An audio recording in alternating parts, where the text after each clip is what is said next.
Story 16. The Deliverers. After Joshua died, the Israelites disobeyed God. They did not obey God's laws, and they did not drive out the rest of the Canaanites from the Promised Land. The Israelites began to worship the Canaanite gods instead of Yahweh, the true God.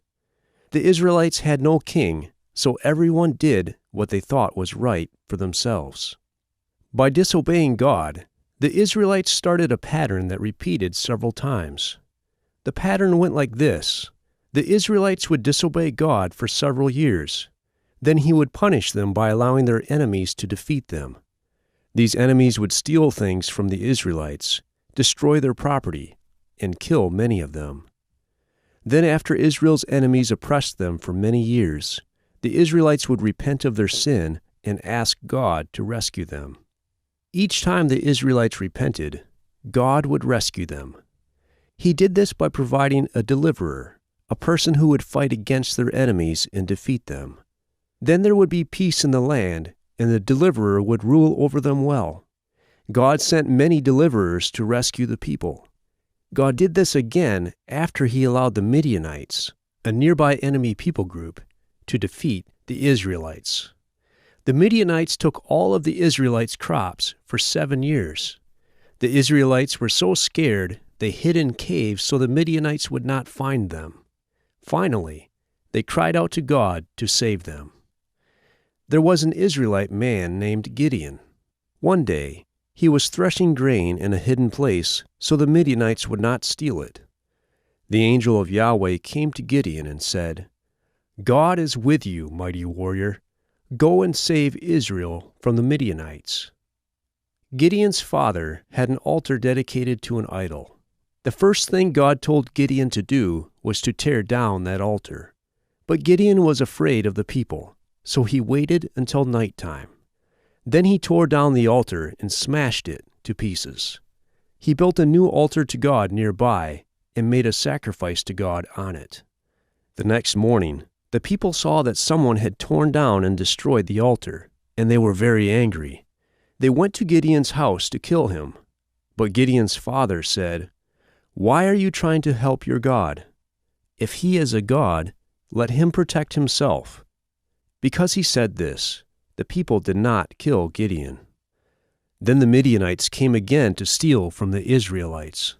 There were so many of them that they could not be counted.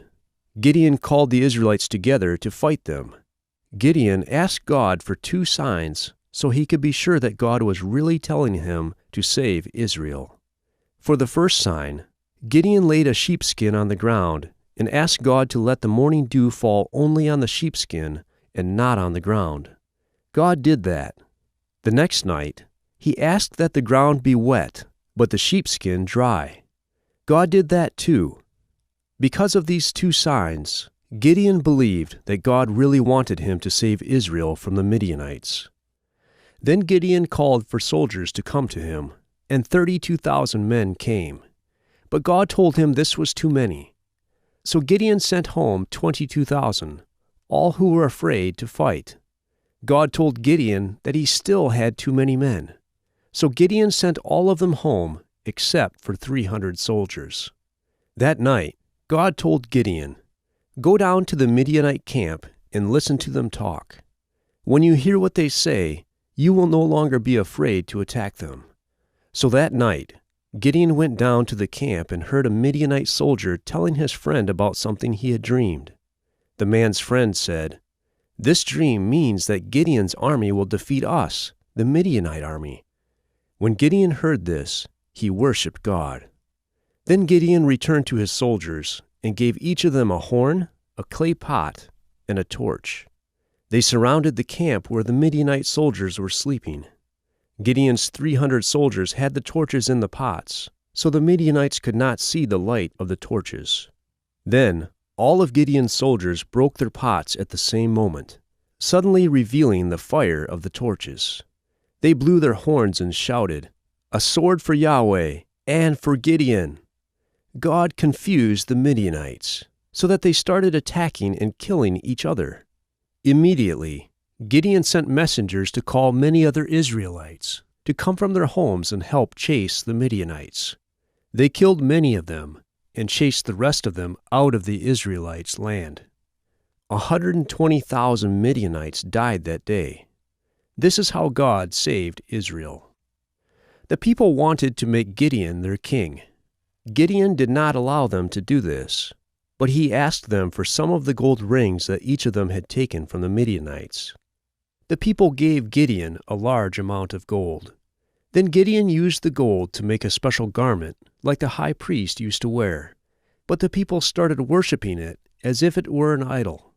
So God punished Israel again because they worshipped idols. God allowed their enemies to defeat them. They finally asked God for help again, and God sent them another deliverer to rescue them. This same thing happened many times.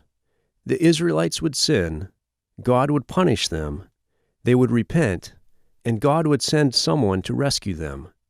Over many years, God sent many deliverers who saved the Israelites from their enemies.